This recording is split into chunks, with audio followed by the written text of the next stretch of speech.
نیکی ایک کرے گی اللہ تعالیٰ 10 گنا زیادہ کا ثواب عطا فرمائے گا۔ انشاءاللہ یہ کون سی تیری امت نیکی ایک کرے گی 10 گنا ثواب تو دے گا۔ من جاء بالحسنۃ فلہ عشر امثالها۔ انشاءاللہ پھر موسیٰ علیہ السلام طلب گئے، فرمایا کہ پڑھنے لگے کہ ان کو ایک مہینہ ملے گا جیسے رمضان کہا جاتا ہے، اس میں ان کی نیکیاں پھر 70 گنا زیادہ ہو جائیں گی یا پھر 100 گنا تک زیادہ ہو جائیں گی۔ اب تو موسیٰ علیہ السلام اور طلب گئے، اللہم اجعلہم امتی، یا اللہ محمد مجھے دے دے۔ رب نے فرمایا موسیٰ میں نے کہا جو تھا میرے یہ امت میری معبود کی امت ہے، تو کیوں بات نہیں سمجھتا؟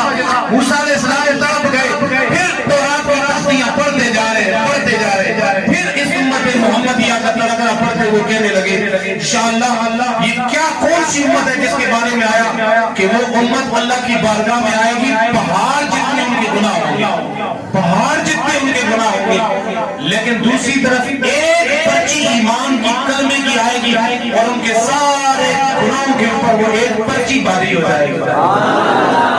یا اللہ یہ امت مجھے دے دے۔ رب نے فرمایا موسیٰ میں نے کہا جو تھا یہ میرے سونے حبیب کی امت ہے۔ فخر کرتے جائیں اپنے معبود کے امتی ہونے کے فخر کرتے جائیں۔